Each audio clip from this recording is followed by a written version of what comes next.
Alors, je me présente, je m'appelle Elisabeth Plourde, je suis chargée d'enseignement au programme de théâtre ici au département des littératures et j'enseigne depuis maintenant 13 ans ici. Donc, j'en ai vu passer quelques-unes de ces cohortes d'étudiants et c'est la première fois qu'une cohorte se décide à se lancer dans l'organisation d'un festival comme celui-là.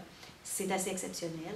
Je pense qu'un festival de cette nature-là, compte tenu de ce qu'on veut en faire, ne peut avoir lieu que dans un contexte universitaire.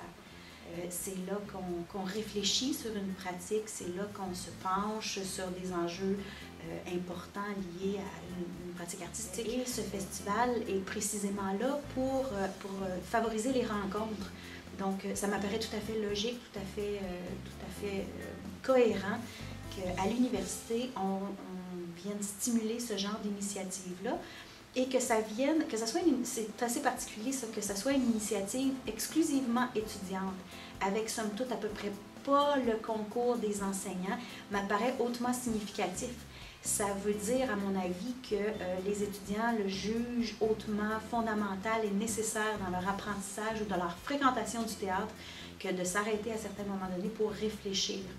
Et j'ose espérer qu'à travers le festival universitaire, on va être capable de créer des ponts avec le milieu théâtral, la pratique elle-même, et aussi les spectateurs. Donc, on ne s'attend pas ici à ce que la réflexion se fasse en vase clos.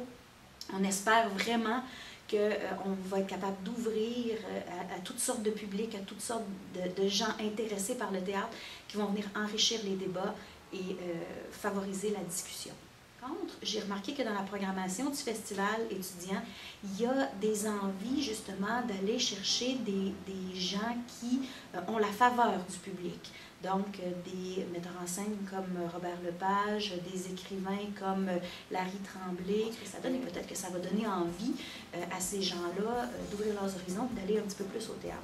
Donc, pour moi, la notion de médiation culturelle est fondamentale dans le développement des publics actuels. La médiation culturelle, c'est l'accompagnement, c'est le fait de fournir plus d'informations, d'ouvrir des pistes de réflexion. On ne se le cachera pas, quand on fait du théâtre, on le fait pour le public, on le fait pour rejoindre les gens.